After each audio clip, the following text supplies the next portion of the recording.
Unlike other kids who played outside and made noise, Karen Carpenter spent hours behind a drum set, tapping out rhythms. But she never thought much about her voice. Even her family didn't realize how special it was. But one day that quiet girl became almost by accident the golden voice of the 70s. But then, suddenly, she disappeared. No more albums, no more tours.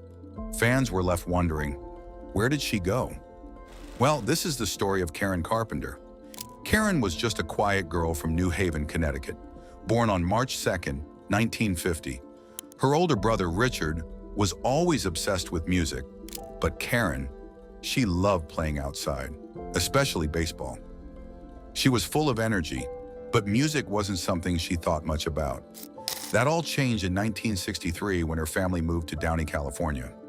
Richard was already dreaming of a music career, and their parents hoped Karen would find something she loved too. And she did, but not singing. She fell in love with the drums. Karen saved up money to buy a drum set and spent hours practicing. She got so good that people were amazed at how well she could play. She was happiest behind the drum set, never thinking she would ever be a singer. Richard, who played piano, saw something in Karen. The two formed a band called Spectrum, hoping to make it big. But the band didn't last long. That's when something surprising happened. People started noticing Karen's voice. At first, she didn't think much of it. But when producers heard her sing, they were shocked. Her voice was soft, warm, and one of a kind. And just like that, Karen Carpenter, the drummer, became Karen Carpenter, the singer. That one change would make her famous, but it would also change her life forever. Karen never planned on becoming a lead singer, but once people heard her voice, there was no going back. In 1969, she and Richard signed a deal with A&M Records, and that's when everything changed. At first, success didn't come easy. Their first album didn't make much noise, but then they recorded a song called Close to You, and suddenly everything exploded. The song went straight to #1 on the Billboard charts, and just like that, the Carpenters became stars. From that moment on, hit after hit followed. We've Only Just Begun, Rainy Days and Mondays, Superstar.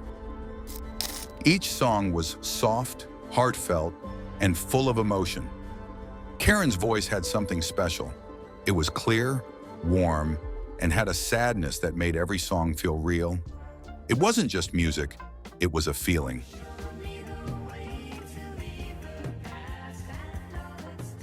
But something strange was happening. While Karen was the voice of the Carpenters, she still saw herself as a drummer first. On stage, she loved sitting behind the drums, letting her voice flow naturally. But the music industry had other plans. They wanted Karen front and center. The label, the producers, even Richard, everyone kept pushing her to step away from the drums.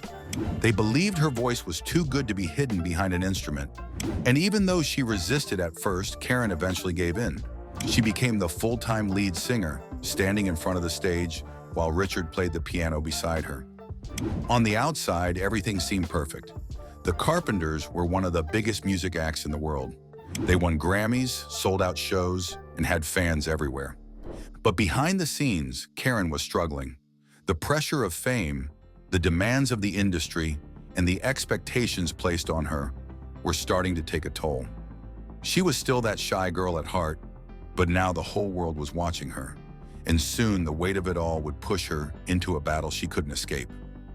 Karen was living the dream. At least, that's what it looked like.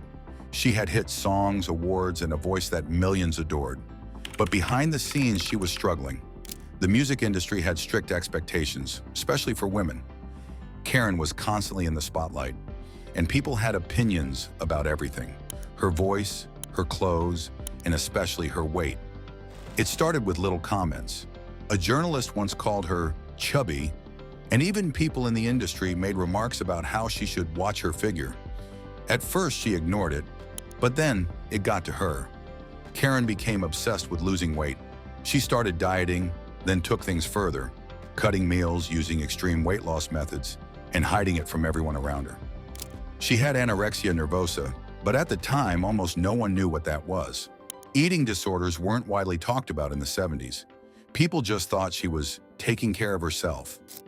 At the same time, her personal life wasn't going well either. Karen wanted love, but she had trouble finding the right person.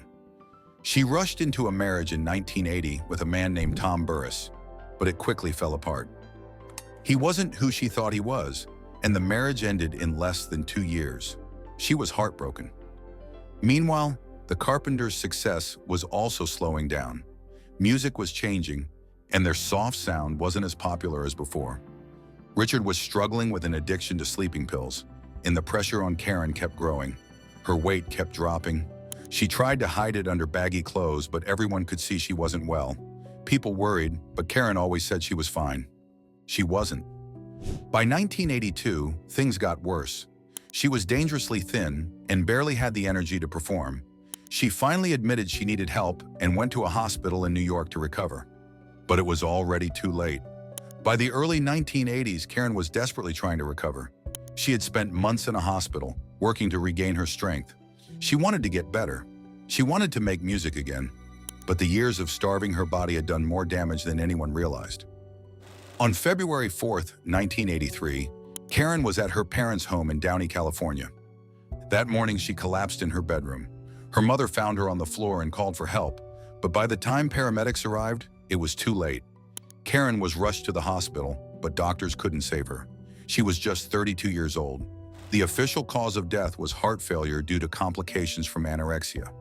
At the time, most people had never even heard of the disorder. Karen's death was a wake-up call to the world about the dangers of eating disorders. Her passing shocked the music industry. Fans were devastated.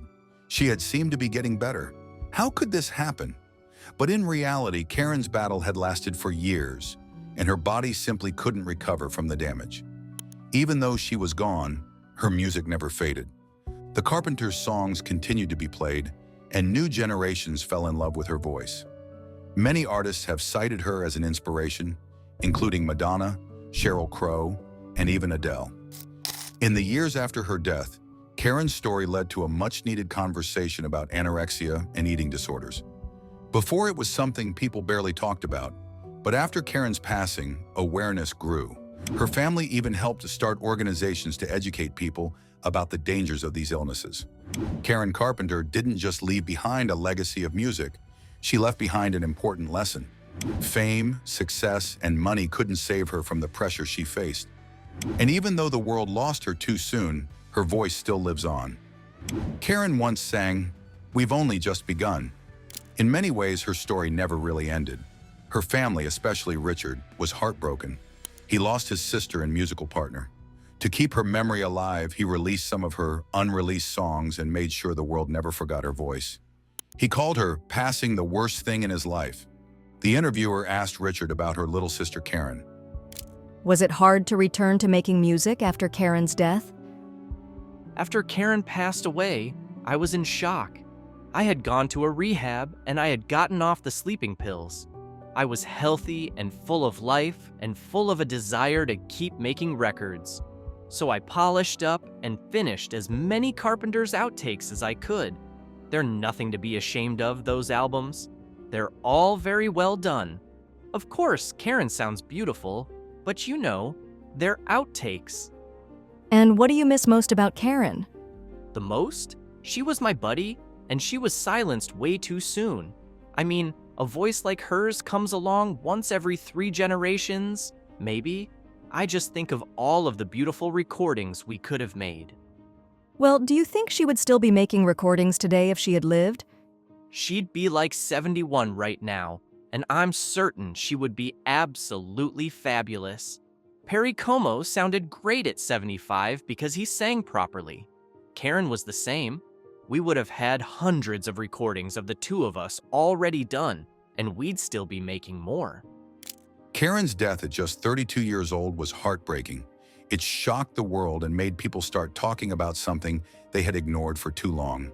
Her songs still play on the radio, in movies, and in the hearts of fans who never stopped loving her. Many singers were inspired by her, and her voice is still remembered as one of the best. Karen never wanted to be famous, but she became one of the most unforgettable voices in history. Her story reminds us that behind every star, there's a real person facing their own struggles. And her voice, the beautiful golden voice of the 70s, will never be forgotten.